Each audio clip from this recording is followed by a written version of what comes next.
30 seconds, I will start the meeting, okay?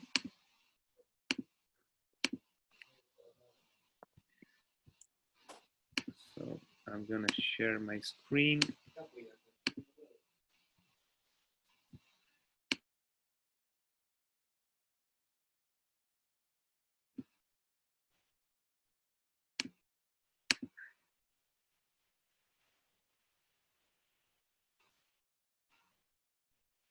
Muy bien, ahí está ingresando ya la gente.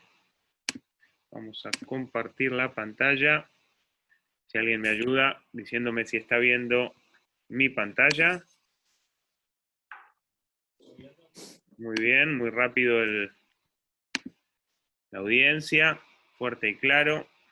Perfecto. Bueno, ahí está ingresando la gente. Estamos arrancando la segunda sesión del día 2 del Corp Summit Latam 2020. Venimos de un panel súper entretenido. Escuchamos realmente a gente clave, clara, dentro de esta industria. Así que vamos a seguir ahora. Nos vamos a meter un poco más en data. Quien va a estar con nosotros es Nick Richardson. Nick es el CEO de Kids Insights. Kids Insight, compañía líder de Market Intelligence a nivel global, partner de Kids Corp para América Latina, con quienes estamos profundizando el conocimiento y la información sobre esta audiencia tan especial y específica a la hora de conocerlos, ¿no? Por regulaciones, temas que ayer vimos, como comentábamos en la sesión que dio Max de Super Awesome, ¿no? Así que vamos a tener una interesante sesión ahora. Nick va a estar presentando, va a estar compartiendo su pantalla y hablando. Nick habla en inglés británico, así que ya le avisamos que con serenidad, así es más claro para todos. Tenemos traducción al portugués en simultáneo, que puede ser para la gente que está desde Brasil, y bueno, quienes somos hispanoparlantes, la mayoría en esta industria hablamos en inglés, así que lo vamos a poder entender. También vamos a tener mucha data gráfica. Así que pongo un video de intro con algunos datos interesantes y seguimos con Nick, ¿sí? De nuevo pueden dejar dudas, comentarios. Se nos está a veces complicando porque las sesiones dan para un poquito más y no estamos pudiendo llegar. Vamos a intentar hacerlo. Si no, igual siempre nos pueden escribir a marketing@kidscorp.digital con dudas, con lo que sea. Si bien todo lo que están viendo va a estar disponibilizado para que puedan acceder, ¿sí? Vamos con el videíto y le damos el pie a Nick para que comience. Bienvenidos a la conferencia de Generación Alfa, Radiografía Global y de América Latina. ¿Sabías que el 91% de los niños en América Latina se conecta a Internet todos los días y el 87% mira televisión? El 80% cuenta con un acceso a un dispositivo móvil y el 61% ya cuenta con uno propio. El 88% se entretiene con videojuegos y el 16% lo elige como su actividad favorita. El 74% recibe dinero de sus padres y el 68% de ellos compra snacks y golosinas. Muy bien, entonces yo me salgo, apago mi micrófono, dejo de compartir y lo dejo. Nick, all yours. Thank you so much for being here. Perfect. Thank you for having me. It's a pleasure to be here. I'll just start sharing my screen with you all.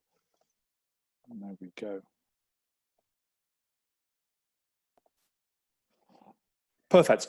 So yes, really lovely to speak with you all today. And as the introduction, my name is Nick Richardson. I'm from the Kids Insights, and we are the global leader in kids, tweens, and teens market intelligence. And it's a fascinating time to be in the research and insights industry at the moment. We are certainly in a time which is like no other in history, with constant change. And with a very fragmented media landscape, which means that the world is changing far faster than ever before, and trends are literally coming out of everywhere. So today, I'm just going to start off by just giving you a little bit of introduction of who we are and what we do. We started in 2017 in the UK, which is of course where we're based. And since then we've grown quite significantly, moving into the North America in US and Canada, and of course Latam with Brazil and Mexico. We're also across Europe in France, Germany, Italy, Spain, We are just about to launch in Russia as well. We are in India, Australia, and China, and we have a number of other countries coming on board as well, which means at the moment, as we stand, we survey about 5,000 different children a week between all of those countries, which is just under 250,000 a year. And when it comes to Brazil and Mexico, I should just take a moment to explain our methodology. So each week in both Brazil and Mexico, we survey 400 different children every single week, and they're between the age of 3 and 18, and those children are age and gender representative, and that equates to 21,000 a year. And there's a few reasons we survey that many children. Firstly, it means that we can provide all of our data back to our clients in real time, which means that clients can see how the world is changing and the impact of trends and various other things. Secondly, it provides the data with loads of statistical significance, so you've got absolute confidence and clarity with the data that we provide. And thirdly, it means that our expert team of researchers can analyze the data, and each month we provide a set of insight reports about what's going on, be it on kids' digital media consumption with their more offline traditional lives, and looking at latest trends and providing a number of services.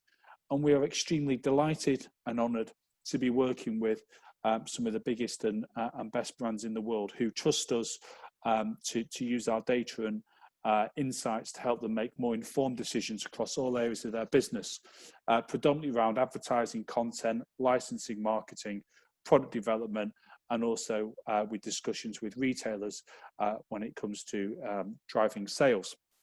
So that's enough about us. I'm here to talk about some of the exciting things that we're seeing, not just in Latam, but also across the globe.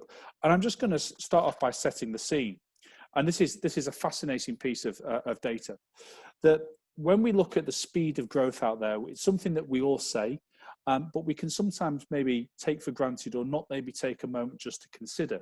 And if I was to say to you, looking at these 4 different media, TV, internet, Facebook, and Pokemon Go, when we look at how long it took TV to reach 50 million users worldwide, it took the TV set and the TV media 22 years to achieve that.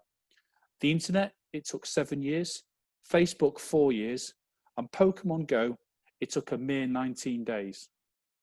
So you can really see the speed of change that we are experiencing in this particular moment in time, and how things can change very, very quickly.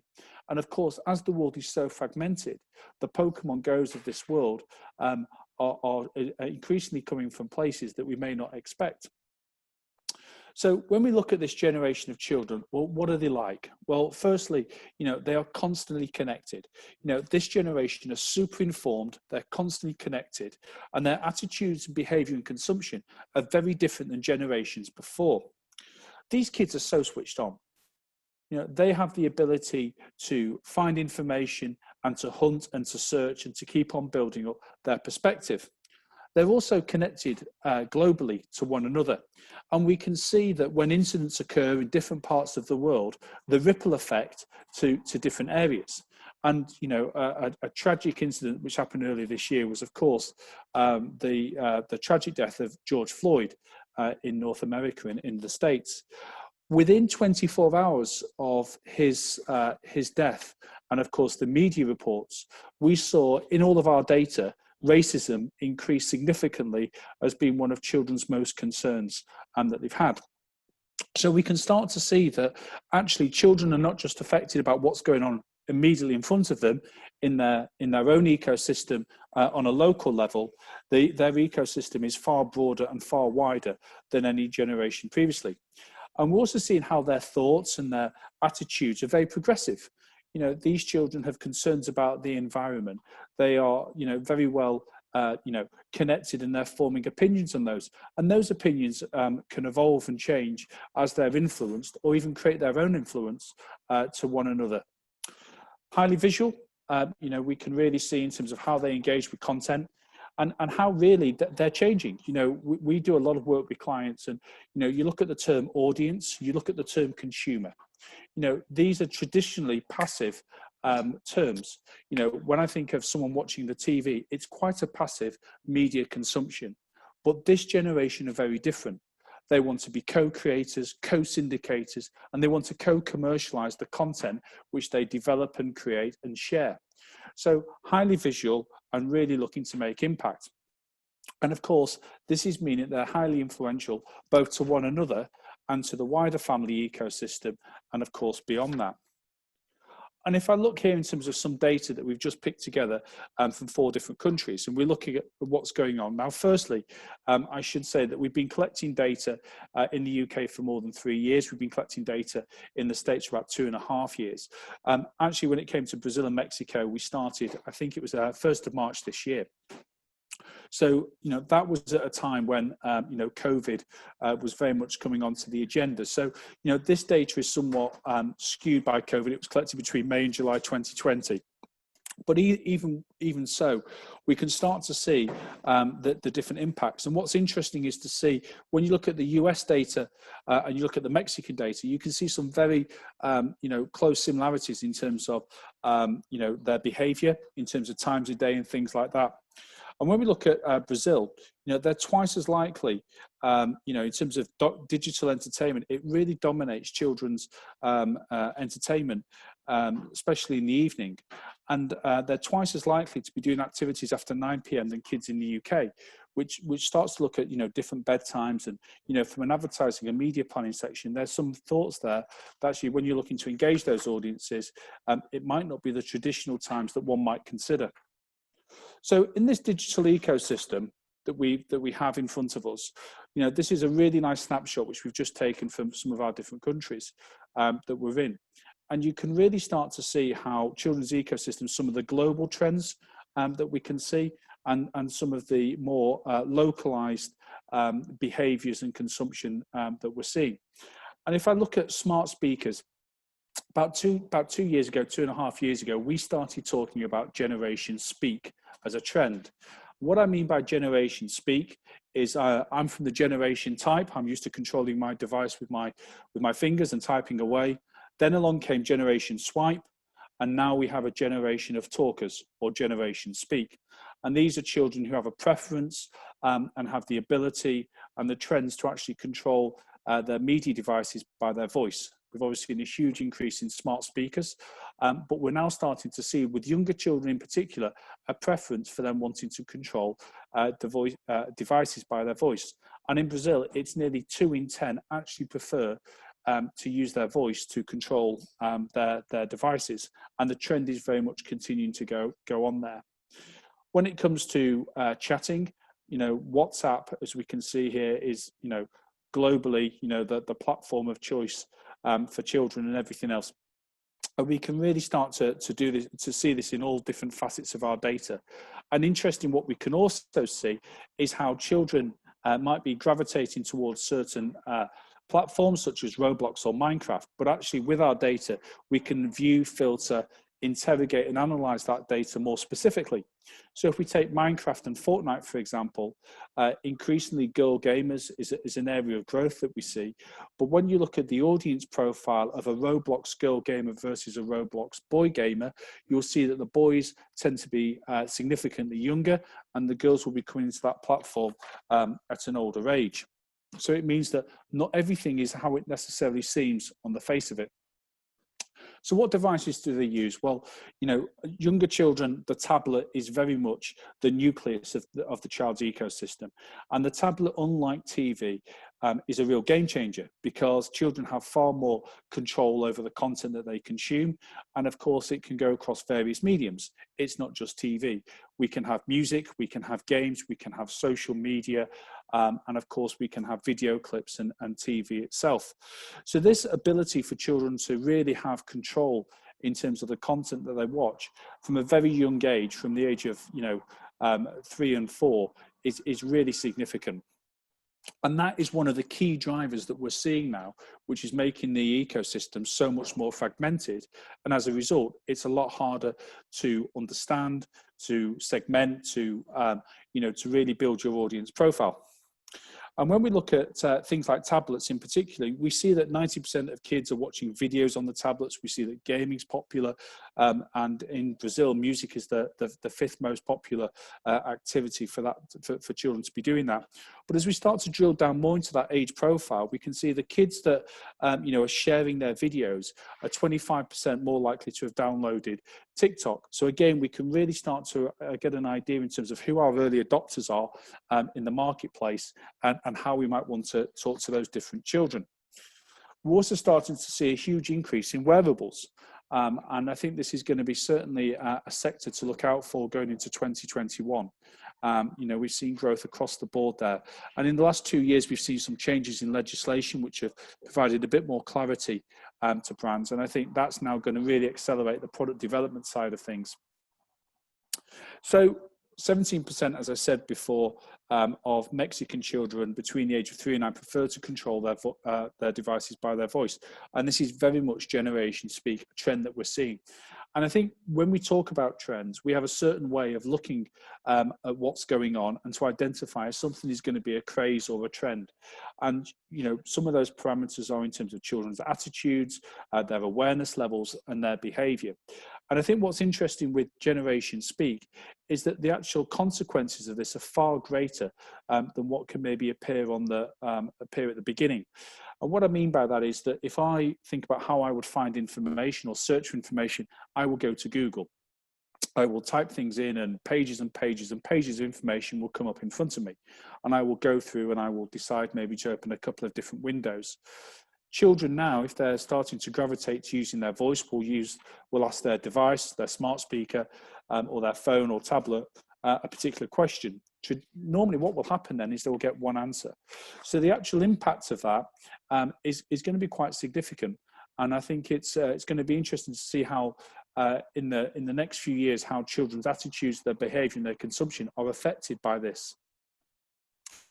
So when it comes to content consumption, we can see here in terms of, what children are, watching and everything else. And if we take a Scandinalos is where a very popular, area where, girls aged 7 to 8 are most likely to be there. But when it comes to boys, they're age 10. So again, this comes down to really understanding your age profile with the different networks and the different TV shows. And I think it's a really, really important point that we spend a lot of time working with brands who actually make an assumption that they've got a good understanding of who their target audience is. But as we start to drill down in our data, we can really help them define and understand what their profile of their audience is. So one of the things that we're saying more and more, and this is a trend which has been really accelerated by lockdown and COVID, is how every brand is now becoming a family brand. We have about 20 categories that we track in terms of children's influence on different purchases in the household. There'll be the obvious ones such as toys and games and so on, TV channels, but we also ask questions on things like family car purchases and everything like that. Over the 20 categories that we track, all of them have increased during COVID. And that's a trend across the globe. And when I look in the data that we have in front of us with Brazil, 38% of children are now influencing these bigger ticket purchases. And around about 38% are actually influencing the family car, the new family car purchase in the household, which really shows how brands have got to really consider themselves not just actually as a family brand. It's really important. So when it comes to platforms, as we've said before, there is a real fragmentation happening here. And as it's becoming more fragmented, what that means is each one is actually building a stronger audience profile and a real key audience niche profile. And we can see how brands such as Twitch have reported, that non-gaming content has more than quadrupled over the past 3 years on this platform, with music playing a significant role in terms of driving content forward. Artists such as Diplo live streaming on the platform. And in what's interesting, of course, now is more and more of these platforms, as they become more sophisticated and looking to build differentiation, and with the speed of innovation in this category from a technology perspective, the differentiation is not coming through features, but is actually coming through the content. and really starting to play to that hand that content is king. So we've just seen how, I think it was July 2020, that the rapper Logic signed an exclusive streaming deal with Twitch, and that's happening more and more as these properties are looking to buy content. And of course, people like Twitch as well, making multi-million dollars available, and TikTok, to actually secure children to produce content for them. Excuse me.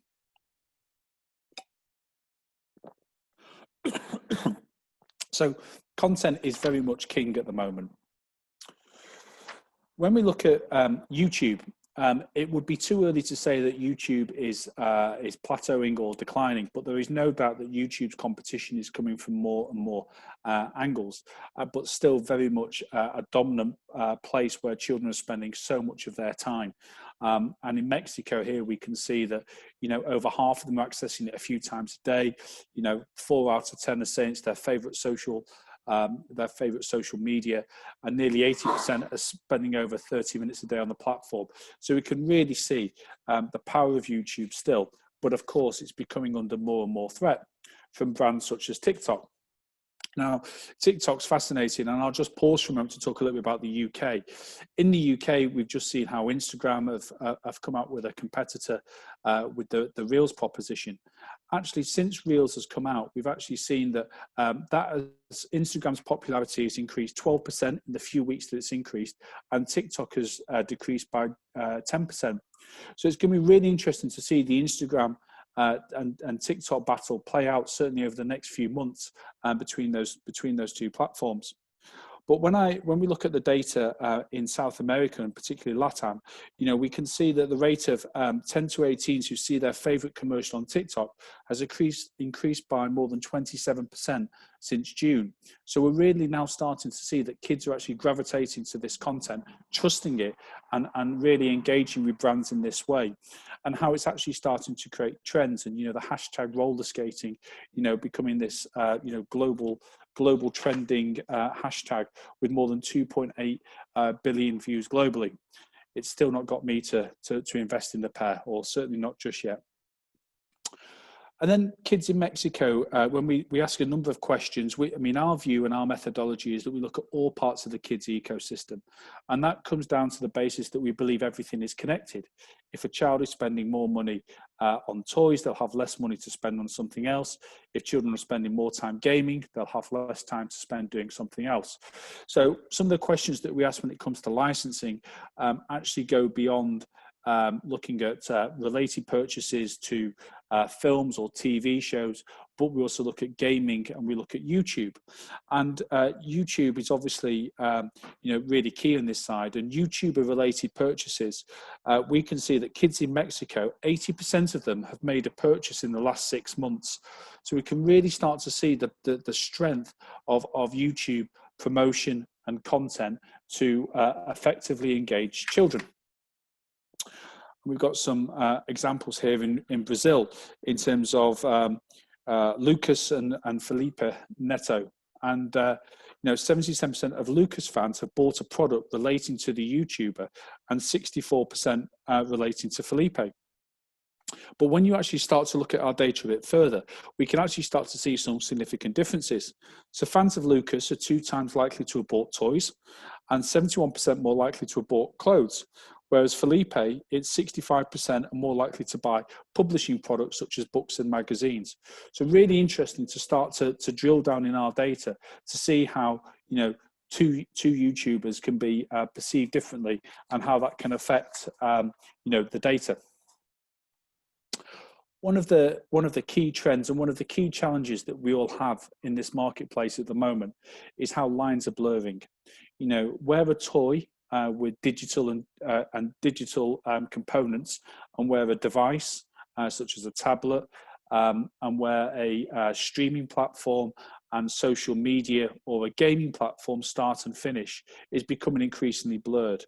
And, you know, we've seen platforms such as Free Fire, which have done, you know, extremely well in Latam.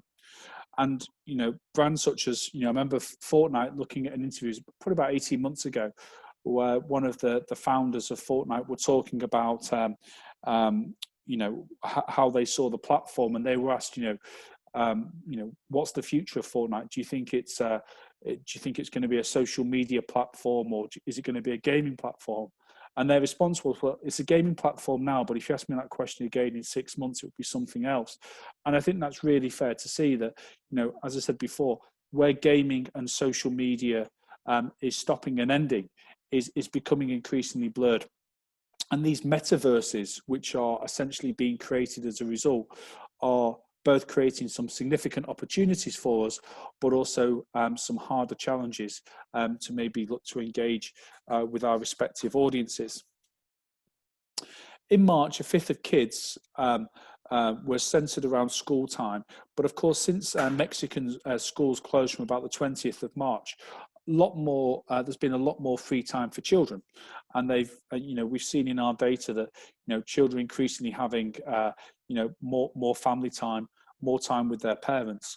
And that's increasing the influence, which I touched on earlier. But it also means that they've got more time to spend. And we've seen an increase in video games. We've seen an increase just in playing in general.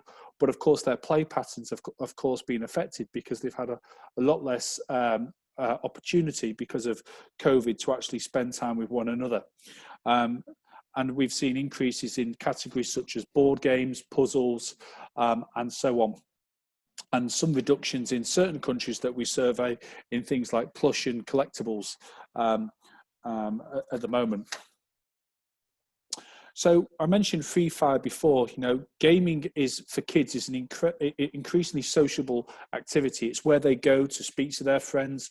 It's where they go to hang out, not just game. They can go there to watch films. And Free Fire has seen a huge increase of about 350% in terms of a huge increase of kids talking about it. It's about 350% increase since June. It's what kids are talking about time and time again. And we've also seen increases in things such as esports. Despite fairly low popularity in Mexico, it is starting to show an increase, a steady increase of about 27% since June this year. And one of the things I say to a lot of clients is, at the moment, there's obviously certain pieces of our lives, our puzzles, which we can't do because of COVID. But as a result of not being able to do some of these elements, other pieces of the puzzle have got bigger, and there's been some new things really come into our lives, esports being one. One thing, as we're tracking this data on a real-time basis, we're fascinating to watch, and our team of fantastic researchers are reviewing this all the time, is to start to look at how the pieces of the puzzle will return as we start to come out of COVID, hopefully in the not too distant future. But I fear that that's certainly a good few months away from us. But we'll be interested to see if esports will sustain the growth that it's had, or it will go back to where it was before. But my view at the moment is that esports is certainly going to be a lot bigger than it was at the start of the crisis, and especially because so many children have got a relationship on a peer-to-peer level with individuals who are playing that. So children at the moment have no option but to live in a virtual world. It's where they're spending so much more of their time. And as we're all having to innovate our businesses, there is a lot more content and a lot more drive there. And the question is, will we see a rebound as children can, or are we going to start to see a continued increase for this? And I think, based on the evidence we're seeing, is that digital is only going to continue to increase. And when we look at retail and shopping, we're increasingly seeing that retail is absolutely moving online, and experiential is really the place for brands in an offline environment. Of course, that is on pause at the moment. And we collect data in terms of shopping, and we can start to see here from this graph in terms of how children are shopping online. Mexican kids have one of the highest percentages of offline shopping in our global data. And I should mention there that the children that we survey in Brazil and Mexico is a slightly more middle-class demographic than some of the other markets, the same as in India, but still age and gender representative across there.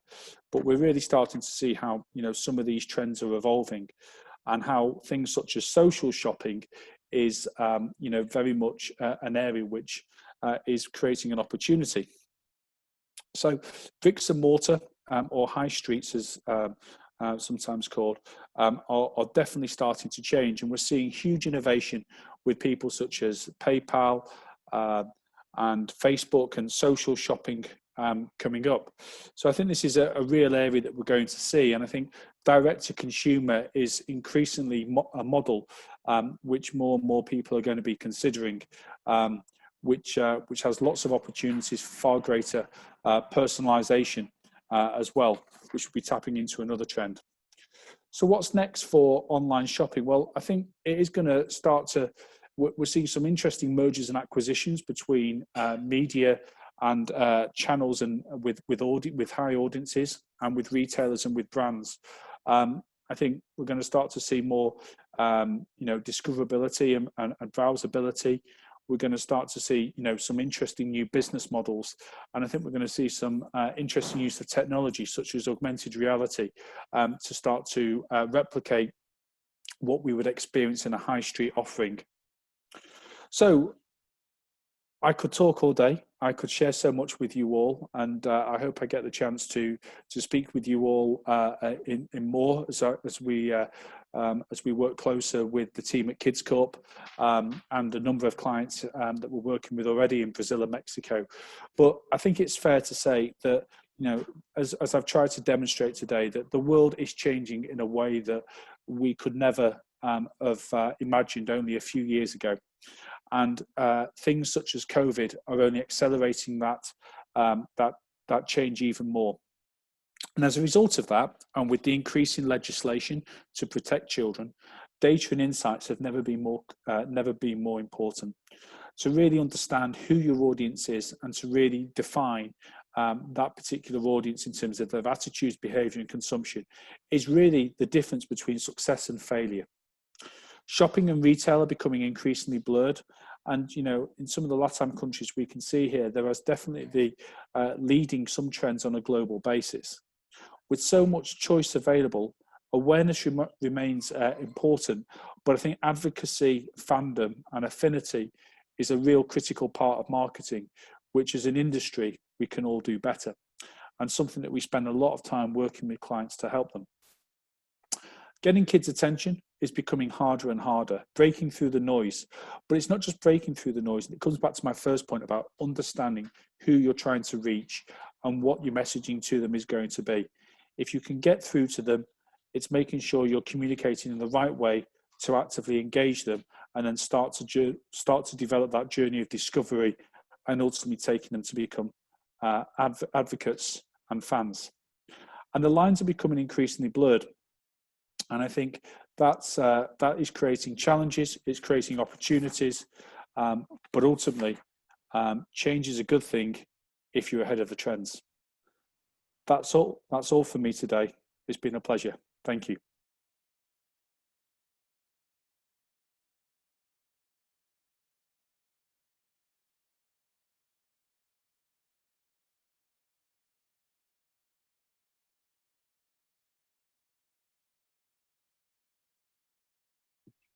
Sorry, I was mute.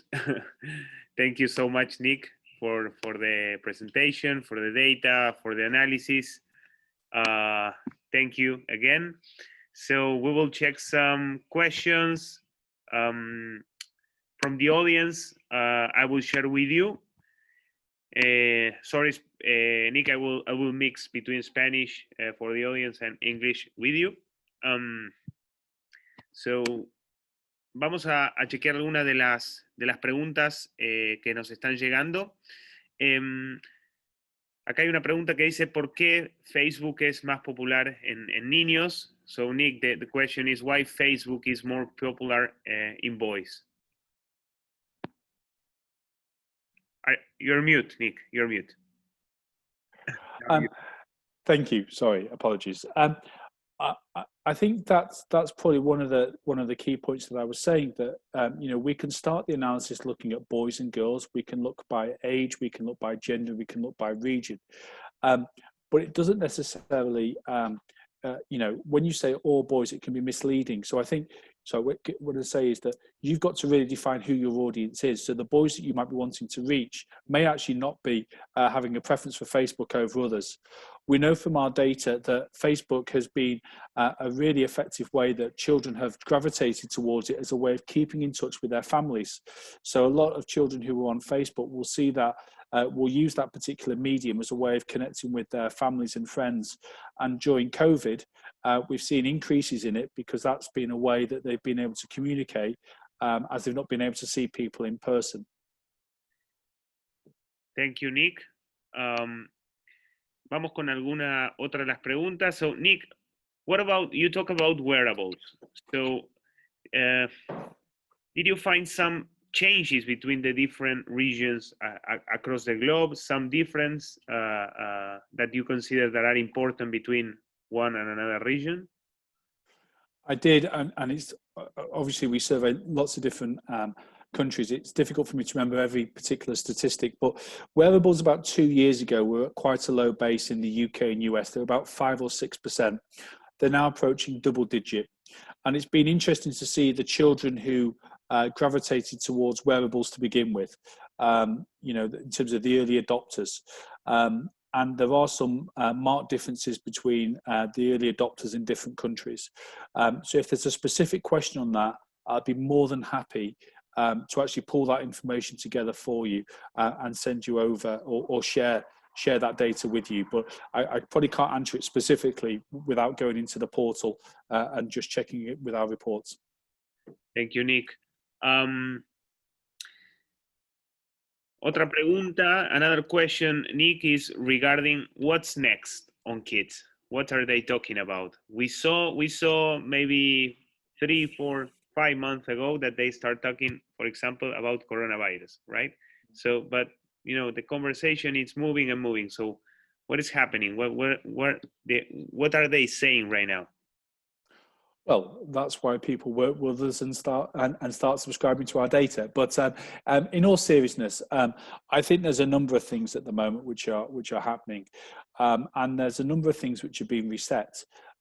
There is definitely the redefinition of family time, which I think is really interesting to see, and the family dynamic and how families and children, or parents and children, their relationships and their dynamics with that relationship is changing really, really quickly. And so I think there's going to be some significant changes there. We've seen huge growth in sectors such as edutainment, and you know, COVID has been a very, very difficult time for all of us, and a tragic time for people who've been affected by it. But one of the positives which may come from it is actually innovation. And when we look at education, the innovation in the education sector has been quite limited. And when you think of how much the children's world and the outside world has changed over the last 20 or 30 years, education has actually been quite slow in its innovation and evolution. I think now, with children having to learn from home, their parents becoming more aware of what they're learning and how they're learning, and companies, from gaming companies, e-sport companies, toy companies, realizing that there is an opportunity. I think that's going to be certainly an area where I think we're going to see some really fantastic innovation and some big changes over the next year or two. And potentially what we may even start to see is a slightly different role for schools than they've had before as well. So I think there's going to be some really, really interesting stages there.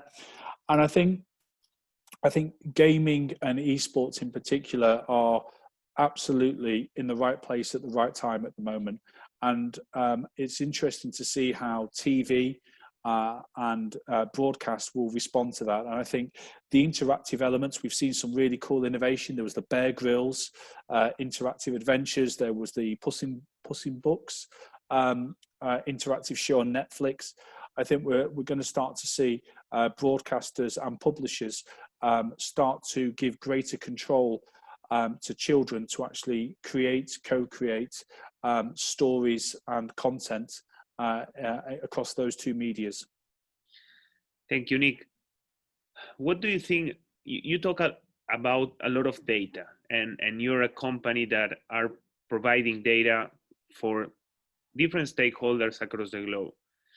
Which are your your key considerations for a company that receive a lot of different data points, how to put focus on the correct ones, and how to activate this data in order, to take better decisions, to create better strategies. What are your key considerations for that? Yeah. Well, firstly, we're a research company, and all we do is research data and insights. We have no vested interest. So we're not here to sell more TV adverts, more digital adverts, more chocolate bars or anything. Of course, we work with clients who do all of those things, but we're here just to provide a data agnostic research and insights solution. And that independence is really important because it means clients can trust that data. There is, of course, a lot of information and data out there which doesn't necessarily, which will have an agenda.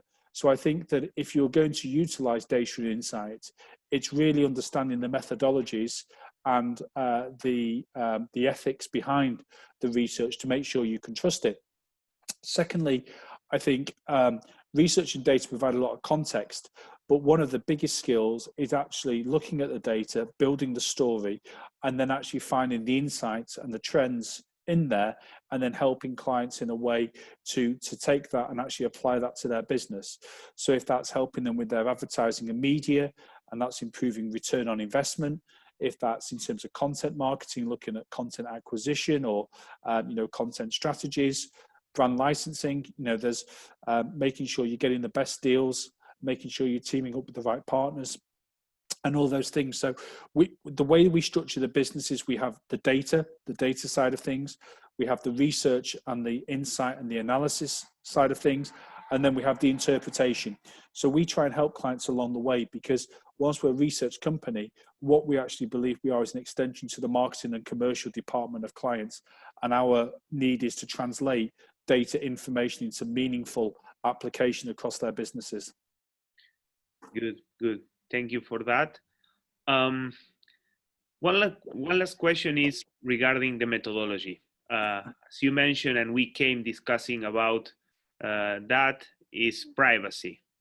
The privacy and the COPPA, GDPR, the LGPD now in Brazil, the data privacy regulations make us to create a unique methodology when we are looking for kids' data.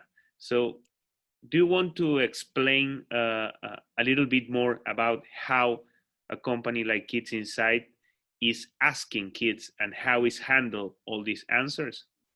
Of course, yeah. So as I said before, we survey 400 different kids in Brazil and 400 different kids in Mexico every single week. The way we recruit these children is through an online panel provider who are responsible for recruiting the children via their parents. So it's all done through their parents. The parents have to be present when the child completes the survey. Surveys are completed online. So that's the process that we have. Now, when the data comes to us, once the parent and child submit the survey, that data comes to us. We hold no personal data. So all we know is the age, the gender, and the region of the child. And then all of the information is there. That is the only way that you can get real-time data on children. It's the only way which is compatible with legislation on a global basis. In addition to this, and we've really invested over the last 6 months on building a data science team. And what we're now doing is bringing data in from other sources.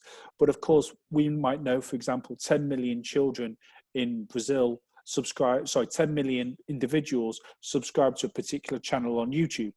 Now, you will not know if that's children or not.